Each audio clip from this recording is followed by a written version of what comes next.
दोस्तों way to learn में आप सभी का स्वागत है। जैसा कि सभी को मालूम होगा कि 66वीं बीपीएससी की वैकेंसी आ चुकी है और इसमें जितना सीट है वो अभी भी बहुत है, किंतु सीट और बढ़ाने की प्रबल संभावना है क्योंकि इसमें एसडीएम वगैरह का सीट अभी ऐड नहीं हुआ है। ये सब अगर ऐड होता है तो लगभग 750-800 के आसपास सीट इसमें आ जाएगी। तो दोस्तों आज हम लोग चर्चा करते हैं 66वीं बीपीएससी पास करने की पूरी रणनीति। किसी भी पीसीएस या किसी भी कमीशन की एग्जाम के 3 चरण होते हैं, पीटी, मेंस और इंटरव्यू। सिर्फ और सिर्फ पीटी पास कर लेने से कोई भी एग्जाम में सफलता नहीं मानी जा सकती है। इसके लिए आप लोग को इस तरह से रणनीति बनाना पड़ेगा ताकि सभी एग्जाम आसान हो जाए। ठीक है, सिर्फ और सिर्फ पीटी का रणनीति बनाने से कुछ नहीं होगा क्योंकि पीटी के बाद मेंस के लिए या तो आपके पास टाइम नहीं बचेगा या तो आप किसी कारण से बिजी और एक अकुलाहट हो जाएगा कि अब पीटी निकल गया, मेंस कहां से पढ़ें कहां से नहीं पढ़ें। क्योंकि मेंस में एक आपको सब्जेक्ट भी होता है, सिर्फ और सिर्फ जीएस नहीं होता है, एक सब्जेक्ट भी होता है ऑप्शनल पेपर। ऑप्शनल पेपर की भी तैयारी आपकी करनी पड़ती है, साथ साथ हिंदी पेपर भी उसमें होता है।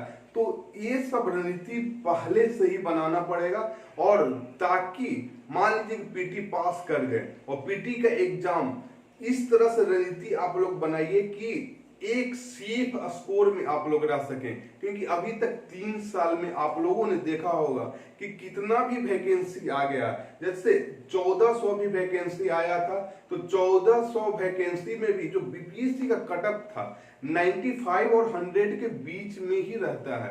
कितना भी वैकेंसी, या तो 600 है या तो 400 वैकेंसी है या तो 1400 वैकेंसी है। आप लोग गौर कीजिएगा कि कटअप 95 to 100 ही रहता है, यानी इतना स्कोर आप लोग कीजिए कि कटअप के नीचे नहीं है। इस तरह से पढ़िए कि 100 प्लस आपका मार्क्स आ जाए तो पीटी आपको कोई नहीं रोकेगा। पीटी में टॉप नहीं करना है, ध्यान रखिएगा, पीटी में टॉप नहीं करना है, टॉप करना है आपको मेंस में। मेंस का आपका जो भी मार्क्स है वो आपका फाइनल में जुटेगा। पीटी में बस आप मान करके चलिए कि 105 या 110 आप सही बना लिए तो आराम से सफलता मिलेगी। और बीपीएससी में सबसे बड़ी चीज है कि निगेटिव मार्किंग नहीं है। निगेटिव मार्किंग नहीं रहने से एक प्लस हो जाता है, क्योंकि मैथ जहां 10 पूछता है जिसका मैथ का बैकग्राउंड नहीं है या मैथ नहीं पढ़ते हैं, अगर तुक्का भी लगाइए तो 3 या 4 सही हो ही जाता है। तो आपके पास प्लस पॉइंट है कि बिना पढ़े हुए मैथ का आप जिनका बैकग्राउंड नहीं है 3 या 4 वो सही कर लेते हैं। ठीक है, तो आपके पास प्लस पॉइंट है। तो हम लोग आज समझते हैं 66वीं बीपीएससी की पूरी रणनीति, किस तरह से पढ़ा जाए, कौन बुक से पढ़ा जाए और कैसे पढ़ा जाए कि पूरे एग्जाम में सफलता मिले। सिर्फ और सिर्फ पीटी की सफलता आपकी सफलता नहीं है, पूरे एग्जाम यानी 66वीं जो बीपीएससी है इसको पास करना है, तभी आप एक ऑफिसर बन पाइएगा। तो चलते हैं हम लोग रणनीति पे। सबसे पहले तो हम लोग देखिए बांट लिए हम लोग किस रणनीति पे चला जाए। सबसे पहले तो क्या पढ़ें, सवाल उत्पन्न होता है कि हम क्या पढ़ें और क्या छोड़ें, क्योंकि मार्केट में एक बुक नहीं है। मार्केट में जाइएगा तो लगता है कि यार हम उसको पढ़ लें, उसको पढ़ लें, उसको पढ़ लें। होता क्या है कि आप ढंग से कोई भी बुक नहीं पढ़ पाइएगा। 10 चीज पढ़ने के चक्कर में होगा क्या कि जो इंपॉर्टेंट है वही छूट जाएगा। तो ऐसा आप लोग मत कीजिए। एक ही चीज पढ़िए लेकिन उसको बार बार पढ़िए, एक ही चीज पढ़िए लेकिन उसको दिमाग में घुसा लीजिए। ये नहीं रिवीजन करने की भी जब नौबत आए तो उसको रिवीजन कम टाइम में हो जाए, और जो भी पढ़िए अपना नोट्स जरूर उसका बनाइए ताकि कम समय में अच्छा रिवीजन हो जाए। ठीक है, दूसरा हो गया प्रैक्टिस करना। क्या हम पढ़ रहे हैं और कितना मेमोराइज हो रहा है, ये जानकारी होना बहुत जरूरी है। कितने हम पानी में हैं, ऐसा नहीं कि हम पढ़ रहे हैं यहाँ दिमाग है कहीं और, तो कुछ मेमोराइज नहीं होगा। तो ये चीज प्रैक्टिस करना सबसे बड़ा जरूरी है। फिर स्वयं का मूल्यांकन। स्वयं का मूल्यांकन करना एक अपने आप में समझिए कि एग्जाम में बैठे हुए हैं। स्वयं का इस तरह से मूल्यांकन आप कीजिए कि जो चीज आप पढ़े हैं उसमें कितना हम ज्ञान कर पा रहे हैं। एग्जामिनेशन हॉल में ऐसा नहीं कि जाए कि पढ़ तो सब लिए और टोटल कंफ्यूजन हो जाए। तो कंफ्यूजन दूर करने के लिए स्वयं का मूल्यांकन करते रहिए आप। ये नहीं कि वहां पे कंफ्यूजन, यहाँ पे कंफ्यूज हुई है रूम में, लेकिन एग्जामिनेशन हॉल में कंफ्यूज होने की कोई जरूरत नहीं है। नेक्स्ट मुख्य परीक्षा की तैयारी हम कैसे करें, ठीक है, क्योंकि पीटी के साथ साथ ही मुख्य परीक्षा में भी लगना पड़ेगा, क्योंकि पीटी पास कर जाइएगा और फिर मुख्य परीक्षा के लिए भटकना पड़ेगा। तो अभी जो टाइम है बहुत अच्छा टाइम है। टोटल हम टाइम लेकर कर चले हैं आप लोगों के साथ। मान लीजिए कि 90 दिन अभी टाइम बचा हुआ है। 90 दिन में होगा क्या? 90 दिन में मालूम चलेगा कि बीच में आपका दुर्गा पूजा आ रहा है, दीपावली आ रहा है, बिहार का राजकीय पर्व छठ है, छठ आ रहा है। तो 10 से 15 दिन कैसे समय लोगों के गुजरता है पता ही नहीं चलता है, ठीक है। या तो हम हो या तो आप हो, एक प्रैक्टिकली चीज है। कैसे समय आपको 10 से 15 दिन गुजरेगा पता भी नहीं चलेगा और आपका टाइम गुजर जाएगा, ठीक है। तो 90 दिन का टाइम नहीं, हम 75 दिन का टाइम मान करके चल रहे हैं। आपके पास टोटल 75 दिन ही टाइम है, ठीक है। और 75 दिन के टाइम में एवरेज आपको मिनिमम 6 घंटा पढ़ना है। एवरेज 6 घंटा भी अगर देते हैं आप तो बहुत टाइम है, आपको सफलता से कोई नहीं रोकेगा। एवरेज का मतलब ये नहीं हुआ जैसे 7 दिन आप जितना भी पढ़ें उसका कैलकुलेट करिए, एवरेज निकालिए कि हम कितने घंटे पढ़ें। ऐसा नहीं कि आज हम 10 घंटा पढ़ें कल पूरे दिन भर गोल हो जाए, तो वो एवरेज आपका 2 दिन का 5 घंटा ही आ गया। तो एवरेज आपका 6 से 7 घंटा तक, एवरेज पढ़ाई आपका 6 से 7 घंटा तक चाहिए ही चाहिए, तभी आप सफल हो पाइएगा, ठीक है। तो हम लोग चलते हैं आखिर क्या पढ़ें और क्या छोड़े। मार्केट में बहुत सारा बुक है, सभी बुक को इग्नोर करते हुए आप सिर्फ और सिर्फ 1 या 2 बुक ही पढ़िए, लेकिन उससे सफलता जरूर मिलेगी, ठीक है। ये नहीं कि सभी बुक के चक्कर में जो मेन किताब है या मेन बुक्स है या मेन मेरा नोट्स है, लास्ट में होता क्या है, लास्ट में बहुत सारे स्टूडेंट को देखिएगा मार्केट में गए बहुत सारा किताब वन लाइनर आपको मिल जाएगा, वन लाइनर वो खरीद करके तो ले लाते हैं, वन लाइनर पढ़ने के चलते और पढ़ने के दरमियान क्या करते हैं वो गलती कि अपने नोट्स जो बनाए हुए रहते हैं वही पढ़ना भूल जाते हैं। जो वन लाइनर है वो आपका रिवीजन नहीं करवाएगा, रिवीजन करवाएगा अपना नोट्स। वन लाइनर के पढ़ने के चक्कर में अपना नोट्स ही पढ़ना भूल जाते हैं, जिसके कारण होता क्या है, अरे यार ये मेरा नोट्स में था लेकिन पढ़ नहीं पाए। तो वो गलती मत कीजिए, पढ़िए 10 चीज ही, ठीक है। ये नहीं कि 100 के चक्कर में आपका 10 चीज भी छूट जाए। जो पढ़िए 150 में से 150 आपको लाने की जरूरत नहीं है। टोटल मार्क्स आपका 150 हो गया, 150 में से 150 लाने की जरूरत नहीं है। यहाँ पे सिर्फ और सिर्फ 105 प्लस आप कर लीजिए, 105 प्लस रहेगा तो सफलता आपको कोई नहीं रोकेगा। तो हम लोग क्या पढ़ें, सबसे पहला इस पे चर्चा करते हैं। सब्जेक्ट वाइज आप पढ़ाई कीजिए। अगर आपके पास 75 दिन है टाइम, 75 दिन भी बहुत ज्यादा है। मैं देखिएगा ये जो 6 टॉपिक में चुना हूं या 6 सब्जेक्ट में चुना हूं, 6 सब्जेक्ट में से मैं लगभग क्वेश्चन सभी आपके आ जाएंगे। तो 6 में से करेंट अफेयर तो ये डेली का चीज है, करेंट अफेयर को सब्जेक्ट में मत जोड़े। बाकी 5 सब्जेक्ट हो गया, 5 सब्जेक्ट में हम ध्यान देते हैं तो 15 × 75 मतलब 75 में 5 से भाग दीजिएगा तो 15 हो गया। एक सब्जेक्ट पे आपका 15 दिन टाइम है।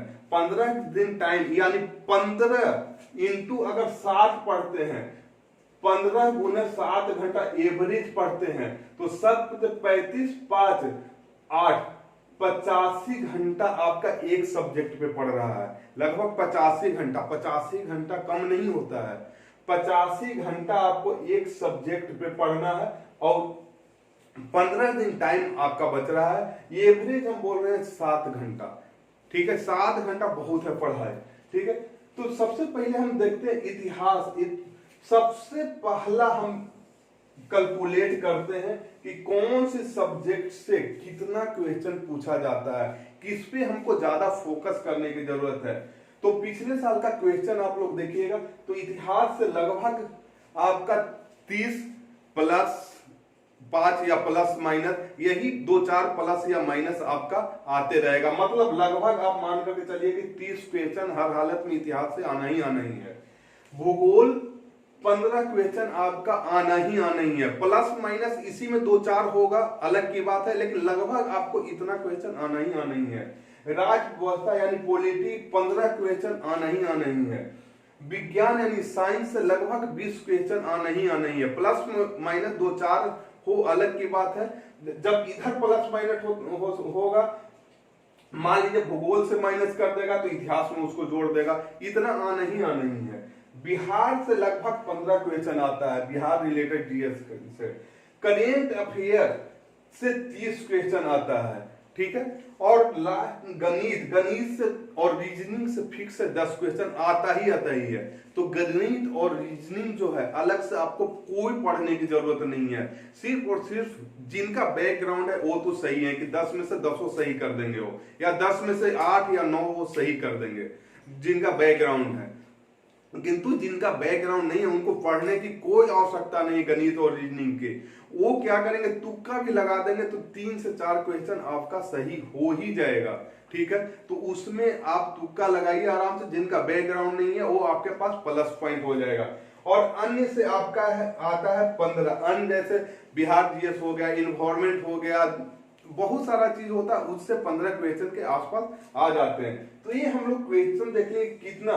तो सबसे ज्यादा जो पीटी का रोल है वो आपका इतिहास और करेंट अफेयर। अगर इतिहास और करेंट अफेयर पे को कवर कर लिया जाए तो 30 दूना 60 क्वेश्चन यहीं से हमें पकड़ा जाएगा। 30 दूना 60 नहीं मानकर 50 तो आराम से पकड़ा जाएगा, ठीक है। फिर इन लोगों की भूमिका कम हो जाती है, आराम से आप पास कर सकते हैं, क्योंकि आपको 150 नहीं नंबर लाना है। पीटी में टॉप करने का मूड मत बनाइए, पीटी में सिर्फ पास करना है। 105 प्लस अब स्कोर करते हैं तो आप बिल्कुल सेफ है। कितना भी आपका कट ऑफ जाएगा 105 में बिल्कुल सेफ रहिएगा, ठीक है। हम लोग चलते हैं अब सब्जेक्ट वाइज कैसे पढ़ाई करें और क्या पढ़ें। सबसे पहले तो इतिहास में बुक्स प्लस वीडियो, सभी सब्जेक्ट वाइज मेरा वीडियो आएगा। कोई बुक का नाम मैं बता रहा हूं, बुक और मेरा वीडियो आप लोग देखते रहिए। आप लोग के टोटल रिवीजन भी होते जाएगा और कुछ नहीं, सोते सोते कान में लगा करके सुन लीजिए एक बार। 15 या 20 मिनट का जो वीडियो आता है वो आपका रिकॉल कर देगा, यानी रिवीजन वो बहुत फास्ट होगा वीडियो से, ठीक है। इतिहास में लुसेंट और एसके पांडे, इतिहास में फोकस सिर्फ और सिर्फ करिए मॉडर्न हिस्ट्री। एंशिएंट और आपको मिडिएवल उतना फोकस करने की जरूरत नहीं है। मेन भूमिका निभाता है मॉडर्न। अगर 30 क्वेश्चन पूछता है तो लगभग 22 से 23 क्वेश्चन मॉडर्न से ही रहता है इतिहास में। तो आपको एसके पांडे का बुक आता है मॉडर्न इंडिया का, हालांकि एंशिएंट का भी आता है, मिडिएवल का आता है, तो ये सब आपको पढ़ने की जरूरत नहीं है। आप मॉडर्न का उठाइए, वो सफिशिएंट है। और लुसेंट से एंशिएंट, मिडिएवल और मॉडर्न तीनों पढ़ डालिए, क्योंकि फैक्ट जो आएगा आपको, अगर लुसेंट पढ़े हुए रहिए एंशिएंट और मिडिएवल से, अगर 8 से 10 क्वेश्चन पूछता है तो 5 क्वेश्चन आराम से आपको पकड़ा जाएगा। कम पढ़ने में हमको ज्यादा सफलता मिल रही है, तो हम क्यों दुनिया भर के बुक उठाएं, मोटा मोटा बुक उठाएं। लुसेंट और एसके पांडे का बुक, एसके पांडे मॉडर्न का एसके पांडे का बुक आप पढ़ सकते हैं, ठीक है। और साथ साथ मेरा वीडियो आएगा, इसको आप लोग देखते रहिए। इतिहास में सिंधु घाटी सभ्यता तक मेरा वीडियो आ भी चुका है, आप लोग देख सकते हैं। और जो बीपीएससी में पूछने लायक क्वेश्चन है उसका मैं ऑब्जेक्टिव भी बना करके, हालांकि हैंड राइटिंग ही है, कागज पे ही मैं बना करके अपलोड किया हूँ, लेकिन उसको मैं समझा भी दिया हूँ और क्वेश्चन जितने पूछने लायक है ऑब्जेक्टिव भी मैं बना दिया हूँ, क्योंकि जो भी मैं चैप्टर बताता हूँ पीटी के ख्याल से उसको जरूर ऑब्जेक्टिव बना कर करके मैं डालता हूँ, ताकि रिवीजन हो जाए और रिकॉल खुद से आप कर पाए कि हमको कितना याद है। ठीक है, नेक्स्ट हो गया भूगोल। ज्योग्राफी में बुक और वीडियो। बुक आप लोग पढ़ें और मेरा वीडियो देख ले, ज्योग्राफी का भी वीडियो आ जाएगा, वो सफिशियंट है आपके लिए। बुक में हो गया महेश बर्णवाल का पीटी और मेंस के ख्याल से भी, दोनों के ख्याल से बहुत अच्छा, नो डाउट बहुत अच्छा बुक है। प्लस एटलस तो आप लोग हर समय साथ में रखे हुए रहिए, क्योंकि एक जो कंफ्यूजन देश दुनिया से लेकर के होगा, एटलस किसी का भी टीटी के वगैरह का हुआ या ऑक्सफोर्ड का हुआ, किसी का भी एटलस आप लोग खरीद सकते हैं। ठीक है, और लुसेंट तो खैर सब चीज में है, लुसेंट सब चीज में आपको देखना है। जो सिर्फ और सिर्फ पीटी के रणनीति नहीं, 75 दिन में आप लोग पीटी के साथ साथ मेंस का भी रणनीति पे फोकस करना है। और ये जो मैं रणनीति बता रहा हूं, पीटी के साथ साथ मेंस का भी रणनीति है। आपको पीटी तो स्ट्रॉन्ग होगा ही होगा, साथ साथ मेंस की रणनीति भी आपको नजदीक पहुंचते जाइएगा और बनते जाएगा। ठीक है, नेक्स्ट हो गया पॉलिटी में बुक प्लस वीडियो हो गया। बुक एक लक्ष्मीकांत का आता है, लक्ष्मीकांत का आप बुक ले लीजिए और लुसेंट बहुत सफिशियंट है। लक्ष्मीकांत से भी वही पढ़िए जो आपको कंफ्यूजन हो, क्योंकि पॉलिटी में बहुत इजी क्वेश्चन पूछता है, ज्यादा मतलब आसान होगा कि पहले लुसेंट पढ़िए, इसके बाद जो भी कंफ्यूजन हो लक्ष्मीकांत में आप देख लीजिए। अगर लक्ष्मीकांत आप पढ़े हुए रहिएगा तो मेंस के लिए आपको बहुत इजी होगा। ठीक है, नेक्स्ट हो गया विज्ञान, सबसे बड़ा साइंस का भी बीपीएससी में अहम रोल है। तो साइंस में बुक और वीडियो एक सफिशियंट है, इसमें वीडियो मेरा आएगा, इसमें बुक और जो वीडियो। बुक में आपको ज्यादा भटकने की जरूरत नहीं है कि हम क्या बुक पढ़ें, साइंस में लोग ज्यादा भटकते हैं। साइंस में भी बहुत इजी क्वेश्चन पूछता है, ऐसा नहीं कि बहुत हार्ड पूछता है, बहुत इजी क्वेश्चन पूछता है। वही आपसे क्वेश्चन छूटेगा कि हार्ड पढ़ने के चक्कर में इजी लोग भूल जाते हैं। ठीक है, अगर पॉसिबल हो तो एनसीईआरटी 7 to 10, 11 12 नहीं मैं बोल रहा हूं, 7 to 10 अगर पुरानी एनसीईआरटी साइंस का मिल जाए तो बहुत बेहतरीन है। टोटल क्वेश्चन आपको वहीं से पकड़ाया जाएगा एनसीईआरटी से। और लुसेंट आप पढ़िए और लुसेंट का अगर पॉसिबल हो तो लुसेंट का ऑब्जेक्टिव भी साइंस का एक आता है, क्या साइंस का अलग से लुसेंट होता है, उससे आप ऑब्जेक्टिव बना डालिए। आप एनसीईआरटी पढ़ लेंगे और ऑब्जेक्टिव बना लेंगे तो साइंस के लिए बहुत सफिशियंट है, एक भी साइंस का क्वेश्चन उससे नहीं छूटेगा। ठीक है, और बिहार से भी क्वेश्चन आपका पूछता है, बिहार से 15 क्वेश्चन पूछता है। तो अगर ढंग से पढ़िएगा तो बिहार से एक भी क्वेश्चन नहीं, 15 में 15 पकड़ा जाएगा या 15 में 14 तो पकड़ा ही जाएगा। ठीक है, इसमें भी बुक और वीडियो, जो बुक इम्तियाज अहमद का आपका बिहार से रिलेटेड आता है और उनका सब्जेक्टिव और ऑब्जेक्टिव दोनों आता है। अगर हो सके तो दोनों आप खरीद लीजिए, इम्तियाज अहमद का बुक या लुसेंट, दोनों मत खरीदिए, इम्तियाज अहमद या लुसेंट, दोनों में से एक सफिशियंट है, दोनों में से कोई एक खरीद लीजिए, बिहार के लिए काफी है। और बिहार पे भी मेरा वीडियो आएगा, वीडियो आप लोग देख लीजिए, टोटल चीज रिकॉल हो जाएगा। ठीक है, लास्ट में करेंट अफेयर बहुत बड़े भूमिका बिहार में रखता है। और करेंट अफेयर पिछले साल आप लोग देखेंगे कि बहुत घुमावदार भी है, सिर्फ और सिर्फ वन लाइनर पढ़ने से आपको काम नहीं चलने वाला। करेंट अफेयर्स थोड़ा सा डीपली कर दिया है बिहार। तो करेंट अफेयर्स में भी बुक और मेरा वीडियो आएगा, उसको आप लोग देख लीजिए, सफिशिएंट है। कोई एक मंथली मैगजीन आप लोग लीजिए, या तो मंथली मैगजीन पीडी हो गया, प्रतियोगिता दर्पण हो गया, या तो घटना चक्र का भी एक 3 महीना पे आता है या 1 महीने पे आता है, आप खरीद सकते हैं। ठीक है, पीडी या तो प्रतियोगिता दर्पण आप लोग पढ़िए और साथ साथ अगर घटना चक्र का करेंट अफेयर वार्षिकांक भी मिल जाता है, या 3 मंथ का भी मिल जाता है, कोई से भी मिल जाए। आप घटना चक्र या उस समय एग्जाम के समय वन लाइनर भी आता है, उसको आप लोग पढ़ सकते हैं घटना चक्र से। उसमें भी राष्ट्रीय अंतरराष्ट्रीय खेलकूद वगैरह सभी थोड़ा सा सुसज्जित ढंग से और अच्छा से दिया हुआ रहता है। तो करेंट के लिए बुक और वीडियो, ये वीडियो भी इसमें आ जाएगा, वो भी आप लोग देख सकते हैं, बहुत ज्यादा फायदेमंद होगा। और करेंट के लिए मेंस के लिए पर्पज से हम लोग चले तो कोई एक पेपर आप लोग डेली देखिए, ताकि डेली से आप लोग जुड़े हुए जो आपको पेपर सुटेबल हो। हालांकि दिल्ली में दैनिक जागरण का राष्ट्रीय संस्करण आता है, ये बहुत सही है। राष्ट्रीय संस्करण अगर मिल जाए, हालांकि सभी स्टेट में नहीं मिलते हैं, राष्ट्रीय संस्करण मिल जाए तो हिंदी मीडियम वाला के बहुत सही है। अगर जो जिनका इंग्लिश मीडियम है उनका द हिंदू इंग्लिश में आता है, बहुत सही पेपर है। द हिंदू सफिशियंट पेपर है डेली, और दैनिक जागरण राष्ट्रीय संस्करण हिंदी मीडियम वाला के लिए सफिशियंट है। तो करेंट के लिए प्रतियोगिता दर्पण हो गया, और दृष्टि का जो आता है वो अब पढ़ सकते हैं। अब हम लोग चर्चा करते हैं प्रैक्टिस आखिर कैसे करें, कैसे हमको याद रहेगा। सबसे पहले तो प्रत्येक चैप्टर के बाद आपको प्रैक्टिस करना है, और मैं जो भी चैप्टर बनाते जाऊंगा उसके बाद अगर खत्म होगा उसमें ऑब्जेक्टिव मैं जरूर डालूंगा। सिंधु घाटी सभ्यता खत्म हो चुका है, उसका मैं ऑब्जेक्टिव भी डाल दिया हूं, ताकि आप भी रिकॉल कर सके कि कितना हम मेमोराइज किए और कितना हम पढ़े।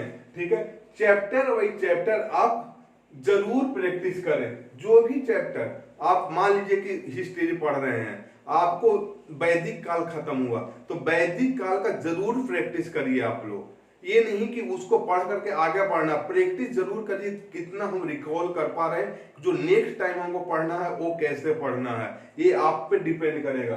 ठीक है, और ग्रुप डिस्कशन अगर पॉसिबल हो तो ग्रुप डिस्कशन आप लोग बनाए। अब तो और एडवांस टेक्नोलॉजी आ गया, पहले ग्रुप डिस्कशन में रूम पे जाना पड़ता था, अब ऑनलाइन ही डिस्कशन करिए। जो व्हाट्सएप पे आप लोग चैटिंग करते हैं, चैटिंग नहीं कर करके आधा घंटा ऑनलाइन ही हो करके आप लोग डिस्कशन करिए। डिस्कशन से होगा कि रिकॉल होते जाएगा, जो आपको याद नहीं है दूसरे दोस्त को याद होगा, तीसरे दोस्त को, और जो सुनिएगा और जो डिस्कशन में होगा वो अपना दिमाग में मेमोराइज हो जाता है, वो जल्दी आप नहीं भूलिएगा। ठीक है, अब हम लोग चलते हैं स्वयं का मूल्यांकन हम लोग कैसे करें कि हम कितने पानी में हैं। ठीक है, सबसे पहला काम आप लोग करिए कि बिहार में जो एग्जाम हुआ बीपीएससी का 10 साल का प्रीवियस क्वेश्चन आप लोग उठा लीजिए। सिर्फ और सिर्फ बीपीएससी का नहीं, बिहार में जितने भी एग्जाम हुए अगर पॉसिबल हो तो 10 साल का आप लोग प्रीवियस ईयर का क्वेश्चन उठा लीजिए और उसको प्रैक्टिस जरूर करते रहिए। इससे आपको होगा कि बीपीएससी में किस टाइप का क्वेश्चन पूछता है या बिहार में किस टाइप का क्वेश्चन पूछता है, वो आपको एक आइडिया मिलते जाएगा और आपको पढ़ने का एक सही डायरेक्शन और मार्गदर्शन होते चल जाएगा प्रैक्टिस सेट से। ठीक है, नेक्स्ट एग्जाम से पहले जब भी एग्जाम हो 27 दिसंबर घोषित है, एग्जाम से पहले कम से कम 10 सेट जरूर बनाएं, ताकि ये चीज आपको अंदाजा मिल जाए कि जो भी हम पढ़े हैं हमको पकड़ में आ रहा है कि नहीं, जो भी सर बताए हैं वो वहां से क्वेश्चन पूछ रहा है कि नहीं। ये जरूर आप लोग प्रैक्टिस सेट बनाइए। इससे होगा क्या कि कहां से और क्या पूछ रहा है ये चीज आपको पता चल जाएगा। नेक्स्ट देखिए, आप लोग टेस्ट देते समय स्वयं और अपनी ईमानदारी से समय का ध्यान रखें। ये नहीं कि जैसे मान लीजिए कि टेस्ट देते समय हम एग्जामिनेशन हॉल में बैठे हुए 2 घंटा पूरे समर्पित हो जाइए टेस्ट के प्रति। ये नहीं कि 2 घंटा में यार हमको टॉयलेट जाना है, भूख लग गया, अरे चाय दोस्त चाय बना दो ना, चाय पीते पीते टेस्ट देते हैं, तो ये चीज नहीं होना चाहिए। पूरे सीरियस होकर के आप 2 घंटा टेस्ट दीजिए। लगे कि एग्जामिनेशन हॉल में वो हम दबाव में भी कितना सही कर पाते हैं या नहीं कर पाते हैं। जब कभी एग्जामिनेशन हॉल में आप लोग देखिएगा कि आपको क्वेश्चन का आंसर बिल्कुल सही आता है लेकिन आप गलत मार कर करके आए हैं। बाहर जैसे ही आप आइएगा एग्जामिनेशन हॉल के, दिमाग में तुरंत रिकॉल, अरे यार वो तो उसका आंसर तो हम गलत मार दिए हैं, उसका आंसर तो हम जानते। ये चीज होता क्या है कि आप लोग यहाँ पे दबाव नहीं लेते हैं, रूम से ही थोड़ा थोड़ा दबाव बनाते रहिए दिमाग पे कि नहीं एग्जामिनेशन हॉल में कितना भी दबाव आएगा हम गलत क्वेश्चन नहीं करेंगे। और यहाँ पे दबाव झेले हुए रहिएगा 2 घंटा, वहां आराम से झेल जाइएगा क्योंकि यहाँ डेली आपको प्रैक्टिस करना है। ठीक है, डेली नहीं तो 10 से 15 दिन तो कम से कम आप प्रैक्टिस करिए ही करिए। ठीक है, तो और जब भी प्रैक्टिस करिए ईमानदारी से करिए। टाइमर आप लगा लीजिए, मोबाइल में टाइमर लगा लीजिए 2 घंटा का। 2 घंटा आपको नहीं उठना है, प्रयास करना है कि हम टॉयलेट जा करके नाश्ता कर करके या तो चाय पी करके हम ऐसा टाइम बैठे कि हमको दिमाग नहीं भटकाना पड़े। 2 घंटा पूरे आप बैठिए और पूरे क्वेश्चन आप मिलाइए कि कितना सही हुआ और कितना गलत हुआ है, स्वयं का मूल्यांकन कीजिए। लास्ट में बचता है मुख्य परीक्षा। मुख्य परीक्षा का रणनीति अभी से ही बनाना पड़ेगा। ये नहीं कि पीटी पास कर गए तो हम रणनीति बनाते चलते हैं और वो कोचिंग का नोट्स पढ़े। अरे मार्केट में बहुत सारा नोट्स है, सभी को अगर आप पढ़ने लगिएगा तो आपके पास टाइम बहुत कम पड़ जाएगा। टाइम का कोई लिमिटेशन नहीं है, टाइम आपको नहीं पकड़ेगा, टाइम को आप पकड़ेगी। कैसे टाइम को हम मैनेज करें, ठीक है, तो टाइम को मैनेज करना आप ही का काम है। अगर मान लीजिए जो वर्किंग में नहीं है, ठीक है, नोट वर्किंग है, उन जो वर्किंग में है उनके लिए तो 7 घंटे 6 और 7 घंटा खूब आराम से निकाल सकते हैं। जो अगर वर्किंग में नहीं है उनके लिए आराम से 7 घंटा का आराम से और 7 + 2 घंटा आराम से निकाल सकते हैं, 9 घंटा आराम से निकाल सकते हैं। और 2 घंटा जो बतला रहे हैं वो मेंस का जो प्रैक्टिस करते रहिए।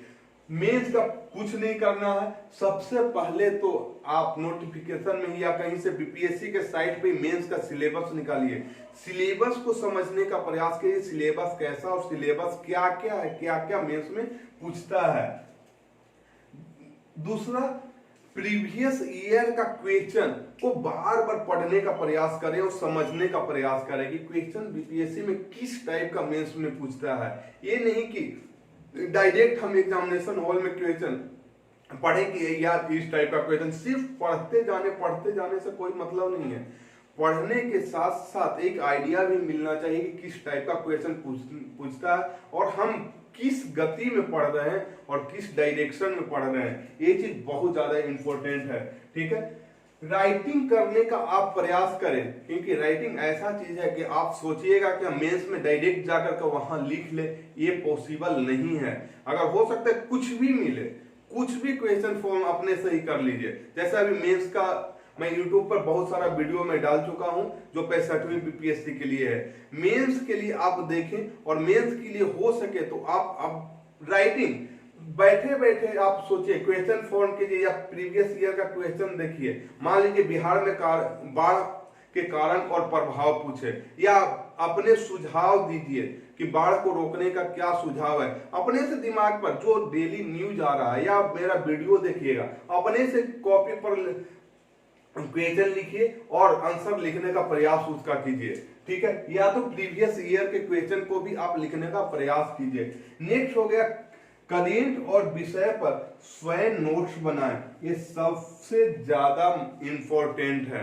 जो करेंट का डेली न्यूज पढ़िए, जैसे दैनिक जागरण हो गया, आपका राष्ट्रीय संस्करण, द हिंदू हो गया, या जो मैगजीन आप पढ़ रहे हैं प्रतियोगिता दर्पण, तो आप डेली अगर पढ़ते हैं या मंथली पढ़ते हैं तो उसके अपना नोट्स होना ही होना चाहिए। नोट्स अपना बनाइए और जो करेंट है पूरे आप लोगों को क्लियर हो जाएगा क्योंकि लास्ट टाइम में सिर्फ और सिर्फ अपना जब हैंड राइटिंग रहता है तो रिवीजन करने में ज्यादा टाइम नहीं लगता है और पढ़ने में भी जोर नहीं पड़ता है। लेकिन वहीं आप कहीं नया बुक्स या नई नोट्स को पढ़िएगा तो पढ़ने में बहुत ज्यादा जोर पड़ता है। अपने नोट्स से रिवीजन भी इजीली हो जाता है। ठीक है, पीटी में जो आप लोगों को लगे कि हमको नोट्स बनाना चाहिए या जो भी आप पढ़ें, वन लाइनर आप जो भी जैसे बार बार उसको भूल जा रहे हैं, कोई चीज हम पढ़ें मान लीजिए सिंधु घाटी सभ्यता आप पढ़ रहे हैं, बार बार स्थल का नाम भूल जा रहे हैं, या कोई सा स्थल से कौन सी चीज मिला, जो चीज बार बार आप भूल रहे हैं, याद नहीं हो रहा है, जैसे स्नानागार कहां से मिला, ठीक है, गोदीवाड़ा कहां से मिला, तो याद नहीं हो रहा, ये वन लाइनर उसको फैक्ट नोट कर लीजिए और नोट करके टेबल के सामने रखिए, बार बार उसको देखिए, कैसे नहीं वो याद होगा। जो याद नहीं हो रहा उसको अपने हैंडराइटिंग में नोट्स बनाइए और टेबल के सामने चिपका दीजिए, आराम से वो आपको देखिए अपना चीज हो जाएगा, वो कभी भी नहीं भूलिएगा। तो एक चीज को करना है, अपना नोट जरूर बनाना है, ठीक है। तो ये हो गया 66वीं बीपीएससी का पूरे रणनीति, पीटी से लेकर के मेंस तक, सिर्फ और सिर्फ, बार बार बोल रहा हूँ, सिर्फ और सिर्फ पीटी नहीं पास करना, पूरे एग्जाम क्वालिफाई करना है, तभी आपका ऑफिसर बनने का सपना पूरा होगा। और जो भी वैकेंसी है कम नहीं है, अगला साल क्या होगा नहीं होगा, हो सकता है फिर सिलेबस ही, इस बार ही अफवाह था सिलेबस चेंज होगा, अगर नहीं इस बार हुआ तो अगला साल हो सकता है पॉसिबिलिटी कि सिलेबस चेंज हो जाए। तो इस समय करो और मरो, डू और डाई, जो गांधी जी नारा देकर गए थे उसी पे अमल रही है, ठीक है, कि हमें या तो इस बार रहना है या तो उस बार, जी जान लगा दीजिए, ठीक है दोस्तों। तो ये हो गया रणनीति, पूरे रणनीति आप लोग जरूर देखिए कितना क्वेश्चन क्या पूछता, और अगर इस रणनीति पर अमल रहिएगा तो सफलता आप लोग से कोई नहीं छीन पाएगा, जरूर सफल होइएगा, ठीक है दोस्तों। Thanks for watching this video, okay, bye bye.